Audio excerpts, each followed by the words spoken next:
Bonjour à tous. Aujourd'hui, dans le cadre de notre capsule consacrée à la fiscalité, en partenariat avec l'Ordre des experts comptables, on va revenir sur le VVPR bis et la réserve de liquidation. Alors le VVPR bis et la réserve de liquidation, ce sont les deux mécanismes qui aujourd'hui figurent au cœur de l'optimisation, de la structuration d'un entrepreneur exerçant ses activités en société. L'un comme l'autre, permet en réalité de bénéficier d'un précompte mobilier réduit sur les dividendes qui seront distribués par cette société, le taux de droit commun étant de 30%. Et en VVPR, on va pouvoir, après un certain temps, obtenir un taux de 15%, alors qu'en réserve de liquidation, on va en définitive obtenir un taux de 10 plus 5, 10% lors de la constitution de la réserve de liquidation et 5% lorsque l'on distribuera 5 ans plus tard cette réserve de liquidation sous forme de dividende. La réserve de liquidation permet même d'aller chercher un taux de 10% tout court, c'est-à-dire uniquement l'avance qui est faite au moment de la constitution de la réserve, pour autant qu'on distribue ensuite dans le cadre d'une liquidation pure et simple de la société et pas à l'occasion d'une distribution de dividendes.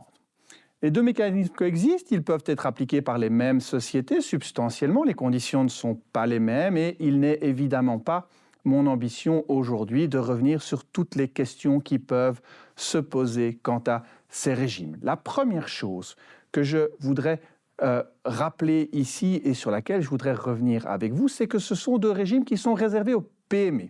Et quand on dit PME, c'est une notion qui a récemment évolué puisque les seuils pour être qualifiés de PME n'avaient pas été indexés depuis une petite dizaine d'années, ont aujourd'hui été indexés. La deuxième chose, c'est que quand on compare les deux régimes, eh bien, il y a un élément qui est fondamental, c'est qu'on ne doit pas être une PME au même moment. Le VVPR bis, c'est un régime qui est accroché aux actions. Autrement dit, ce sont les actions émises par une PME qui permettent de bénéficier d'un précompte mobilier réduit. L'objectif du législateur était de vous inciter à investir dans le cadre d'une augmentation de capital ou une constitution de société, investir d'ailleurs en numéraire, c'est une condition d'application du régime, pour acquérir de nouvelles actions. Nouvelles actions, ça veut dire après 2013, c'est plus si neuf. Eh bien, acquérir de nouvelles actions de cette PME. Et à partir du moment où vous avez respecter les conditions d'être une PME au moment de l'émission des actions, eh bien la problématique s'arrête là, en quelque sorte, même si la société demain grandit et devient une très grande entreprise, vous allez pouvoir conserver le bénéfice du dit régime. Une condition très importante, il y a d'autres conditions, mais une condition très importante qui ne doit pas être perdue de vue, c'est un régime qui est attaché à l'action, mais qui est en principe réservé à son propriétaire de base, c'est-à-dire celui qui a souscrit à l'augmentation de capital originel à la cour de laquelle on a émis ces actions.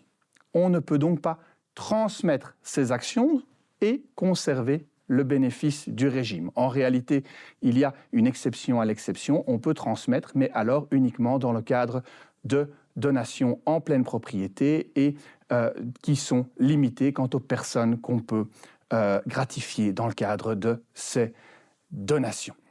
Eh bien, à ce sujet-là, sachez qu'il y a encore des possibilités, tout en donnant de se réserver le contrôle sur ces actions, par exemple par le recours à une fondation qui bénéficie d'un régime de neutralité fiscale. Donc, VVPR attaché à l'action et au propriétaire originaire, potentialité de transmettre limitée. La réserve de liquidation fonctionne fort différemment, puisqu'ici, il faut faire l'avance de l'impôt, et faire une réserve de liquidation, il faut être une PME pour l'exercice au cours duquel on veut faire cette avance. Autrement dit, la réserve de liquidation est un régime qui impose de réfléchir chaque année. 1.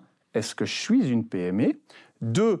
Est-ce que je veux affecter tout ou partie de mon bénéfice de l'exercice à la réserve de liquidation ? Et si on oublie de faire cet exercice une année, eh bien ce bénéfice-là perdra à tout jamais la possibilité de bénéficier de la réserve de liquidation. C'est donc un régime qu'il faut réfléchir chaque année.